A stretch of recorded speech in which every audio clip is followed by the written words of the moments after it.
And now in user service, we can say find user by, or we have this find user function, and instead of saying find user by ID, we want to say find user. So find user.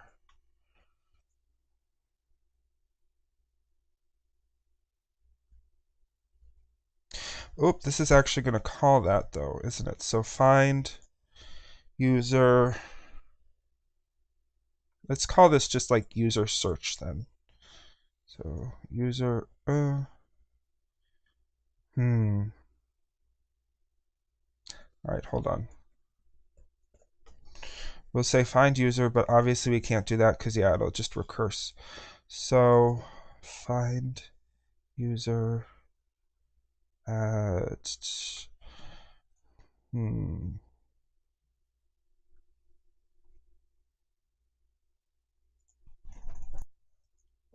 So let's call this user search.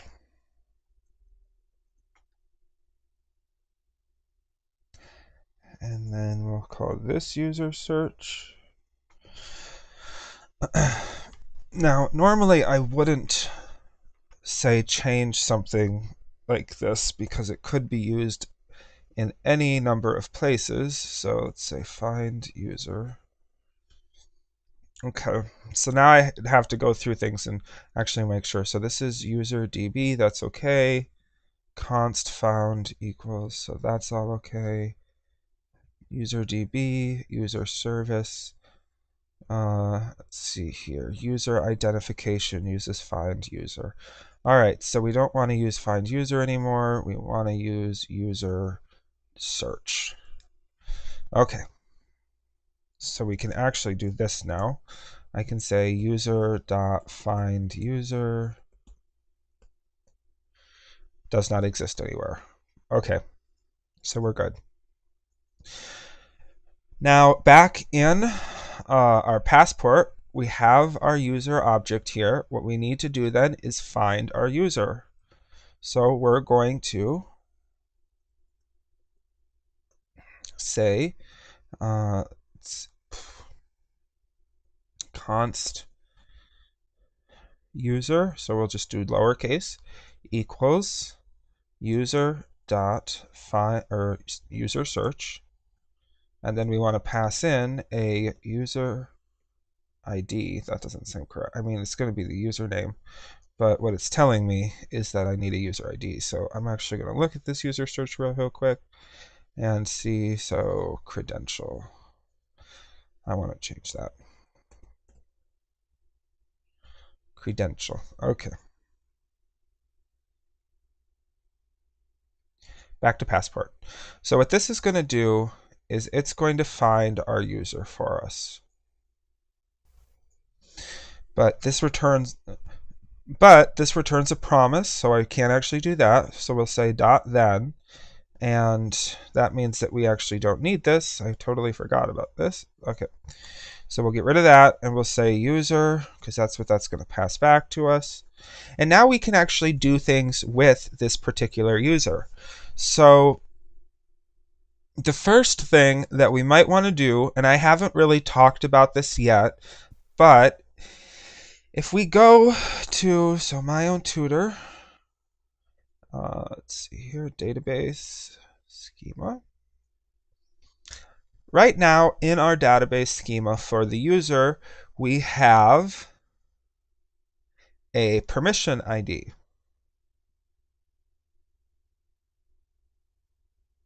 If it ever actually loads.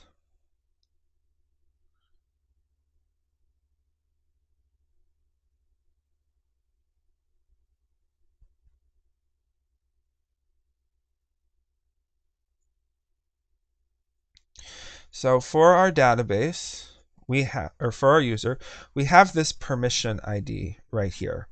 But what we don't really have is a status ID. Now, we could kind of combine permission ID and status together. So maybe there is a permission that tells me that this person is no longer a valid user or something like that. Because whenever you have users that have access, you really should have some way of determining whether or not this person actually has access, not just whether or not they're a user. So what we could do is we could add another type of permission. So we could say, so let's open up Workbench.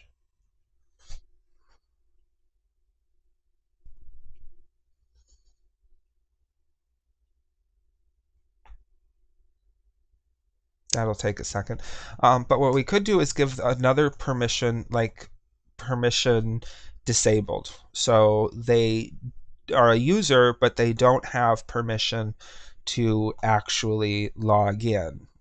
Maybe if I'm offering a paid service, they have lapsed in a payment, or maybe if I'm offering a service which only allows you to have a trial period for so long before signing up, maybe that trial period has ended. Something like that. So what I'm not going to do it now because I actually want to think about it a little bit more and how I want to do it. I have always done it in the past with a actual permission, or not permissions, with an actual status table. So I've kind of segregated it away from permissions. So I'm not going to do it now, but I just wanted to say that this is kind of some place that we could actually do that. And we can do a lot of things here. The next thing we want to do, so now that we've actually found that this person is a user, we want to check to make sure that their password is correct. And you might be asking yourself, well, why didn't you just create a method that finds them based on their username and based on their password? And the reason that we didn't do that is because we don't know what their password is. So in this particular instance, right, where I have these two, oh, this one was able to start without actually stopping. Okay, in this particular instance, where I have these two users, we can see their password in plain text. And I think I said this somewhere in one of the earlier videos, that we should never be able to see this password in plain text. It should be encrypted in some way. So we really can't find their user ID, or we can't really search for them by both username and password, because we're going to have to take in this password right here, and we're going to have to encrypt it again, and then find whether or not the password we have stored is equal to what it has been encrypted to, if that makes sense. It will in a second. So let's do that now, actually. So when we create a user, we don't want to store their password in plain text. We need to actually encrypt it. And the way that we will do that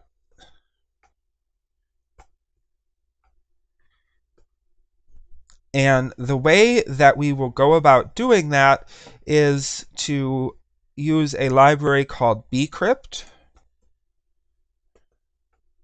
It's a very popular encryption library for Node.js. So here we have bcrypt.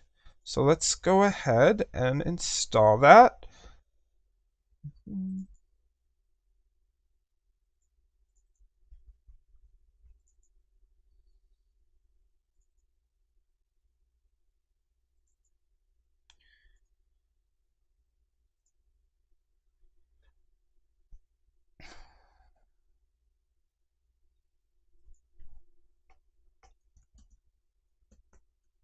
So npm i-save bcrypt, and that will install that for us. And bcrypt is has very good documentation. So let's see here. Here's the install. There are different methods of it. There are synchronous methods, autosynchronous, asynchronous. It tells you that you can auto-generate a salt or you can provide a salt to it.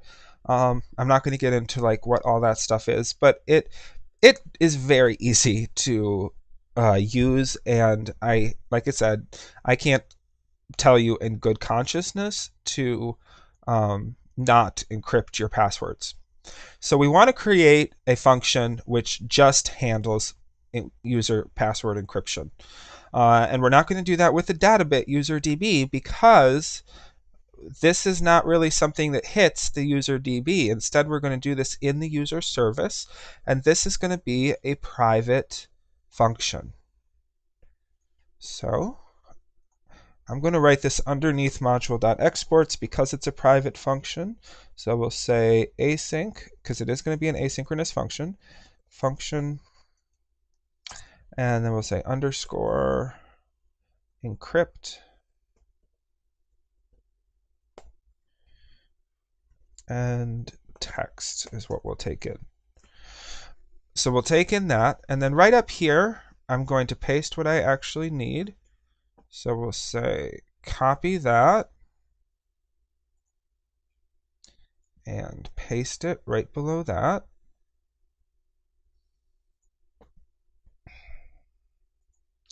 Still installing it.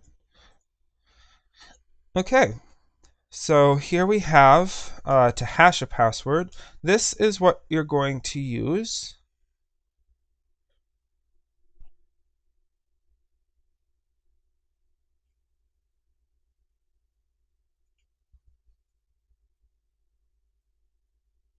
Sorry, not this one.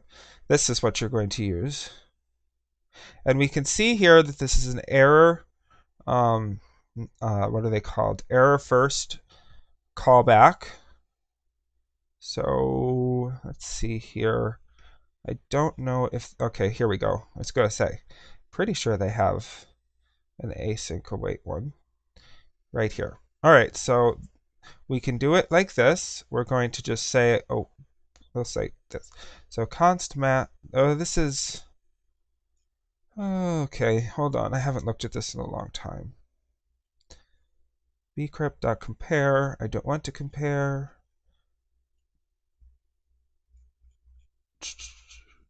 bcrypt.hash.then, so salt rounds. Okay, this is the one I want, except I just want this. So we'll copy that and paste it there. So here we have bcrypt.hash, and we're going to return this. So return await bcrypt.hash, but we're not going to pass in my plain text password. We're just going to pass in text. And this is going to return to us a encrypted password. Now, the same way we need a function that encrypts things, we actually do need a public function which decrypts things. Except no, I'm actually not going to write that in the user service because we can just write it directly into Passport. But the whole point of this is that this needs to be called when we create a new user. So here we have return await create user args, right? And what we need to do is this args has a password attached to it, right? There is an args.password. So let's encrypt that particular password before it reaches this create user method. So what we will say is we'll say args, or if, well, how to test. Okay, I want to test this, but I know that this is actually going to work. So yeah, I think we can get by with it. So no testing required. So we'll say args.password. We want to say if args.password. So if args.password, And the reason we're doing that is because we don't know that a password was provided. If none was provided, this create users function will complain for us, but otherwise we still want to check to make sure. So args.password equals await, and then we'll say underscore encrypt args.password. All right. So what this is going to do is it's going to take our args.password, which should be text, and it's going to encrypt it and then set that to be the new args.password. So let's actually create a new user here real quick with this function.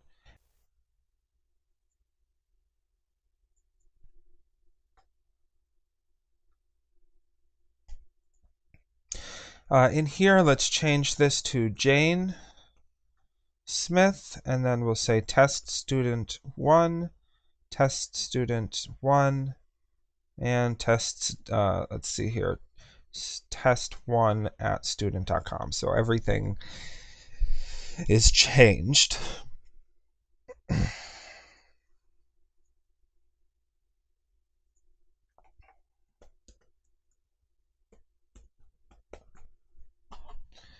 Okay, we'll open up DevTools. And then I want to actually pause this before it has the, well, actually, no, I don't need to pause it because it won't delete the user. So we'll have to delete this user manually, but let's run this test. So we'll say send. All right. And then look at that. Here is the password that we inserted into the database. So we can also see it in here. If we look at our user, we now see that this is the password that we inserted into the database. So it's no longer a plain text password. Now we have to decrypt this password, or rather, we can't decrypt this password. Decrypt is also the wrong word. We need to encrypt the password that they send us and then compare it against this password.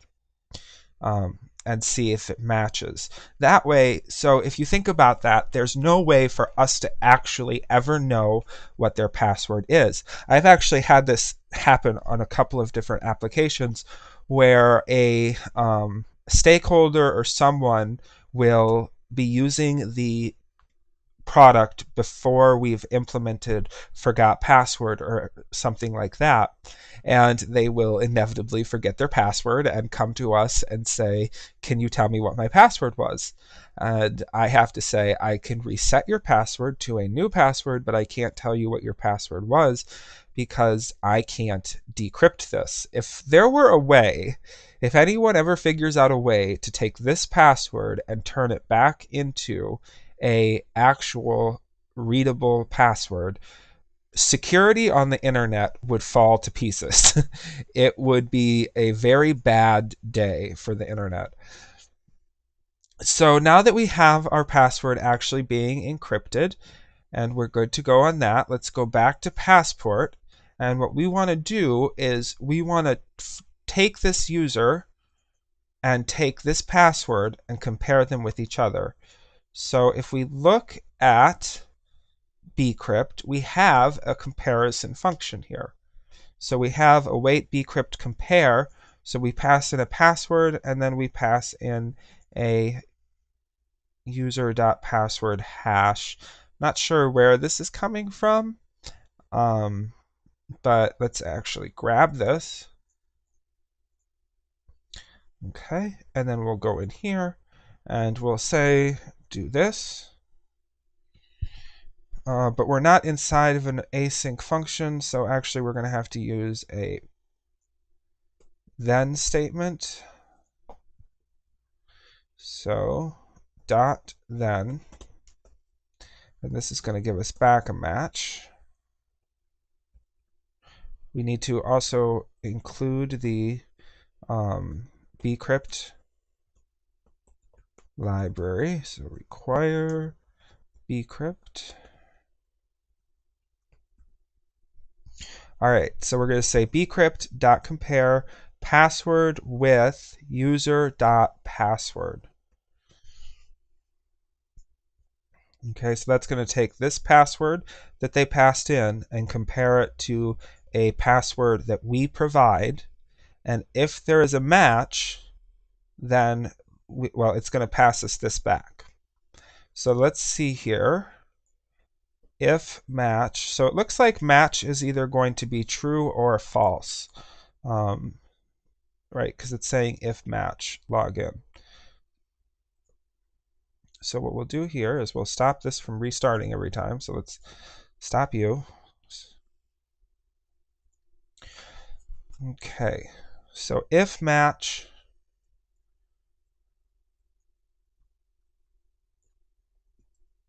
then we want to return, remember, done null user.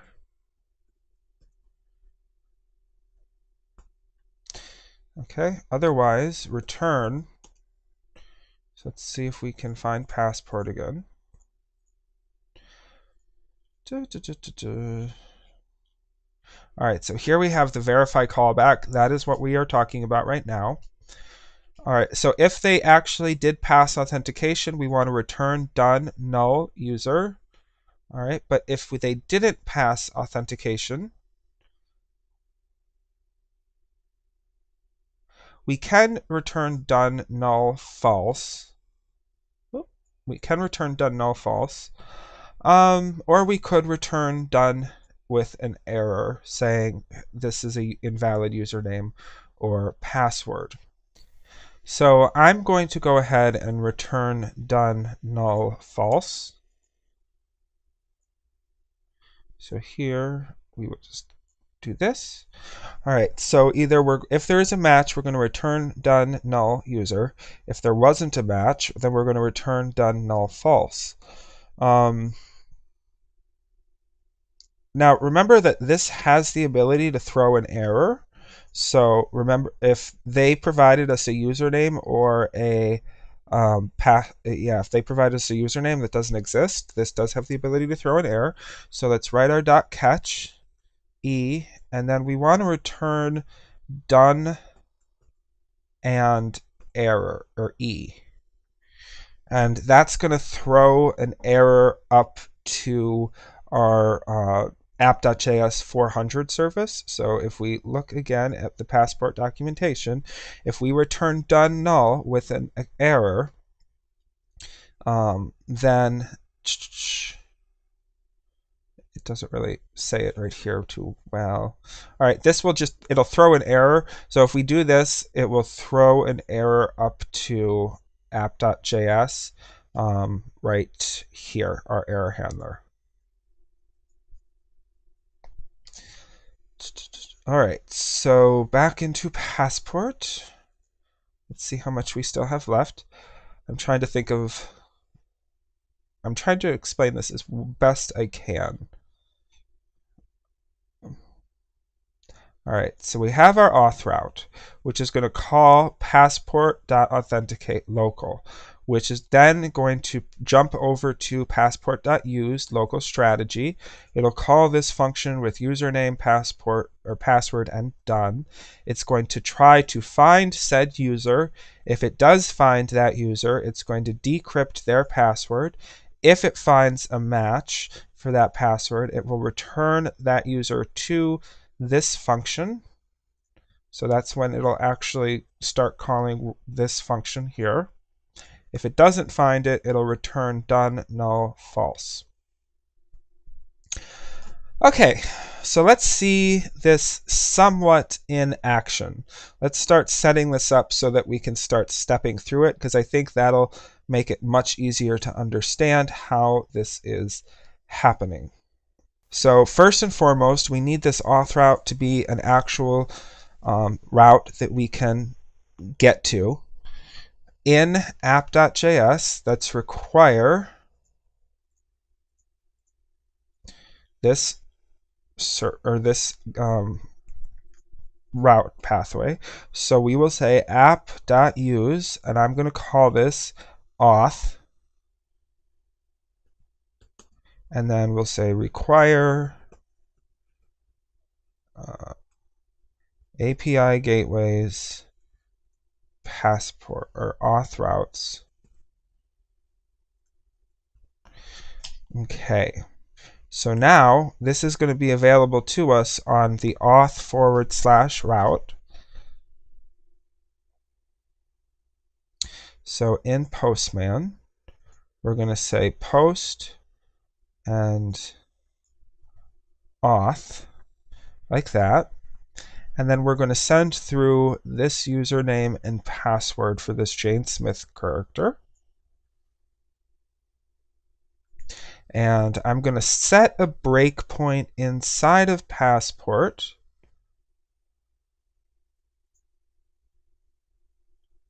Oop, I turned everything off. So we'll start our server again, and I'm going to set a breakpoint inside of passport so that I can see what is being passed around and what's happening, and I think it'll be much clearer as to how this is set up.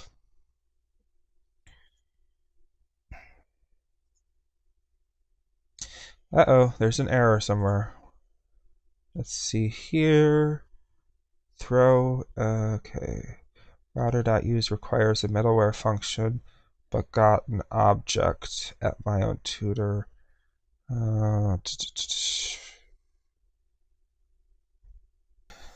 Okay, turns out that I had module.export here instead of module.exports, so that's what was causing the error. I really got to learn to not type export and type exports. All right, so now once everything is started up, let's find our passport file. What on earth? Oh, there we go. All right, everything is started up. We'll find our passport file. Play, please. Oh God, not modules. No, I hit you by accident. Don't open you up. Okay. Helpers, API gateways, auth routes. We're not really going to be able to see anything happen in auth routes. So I want services. Nope. Passport's not being included. That's interesting. So we're calling passport.authenticate.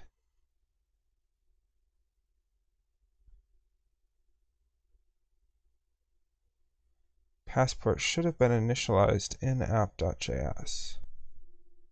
Passport.initialize. Oh, we actually need to, I'm sorry, you need to include that passport file in this actual file. So we'll say require and then string API gateways, what is it called? Passport.js. So you do need to require this passport file into your app.js file. I completely forgot about that. So we'll let that save.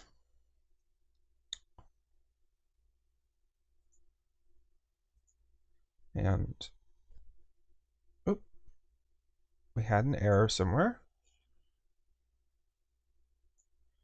Let's see here, cannot find module passport local. So let's go ahead and install that real quickly.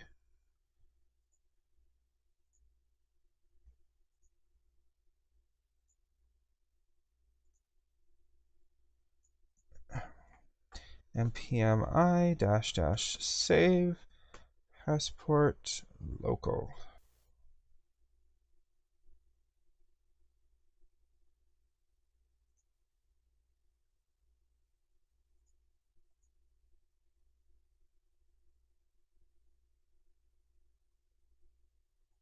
Okay, so now we can find our passport file. There it is. All right, so let's put a breakpoint here, and then also put a breakpoint here, not there, 13. All right, so we want to stop, and let's also put a breakpoint here just to make sure that we have found the correct user. All right, so we can run this now and see if it reaches our correct path. All right, here we go.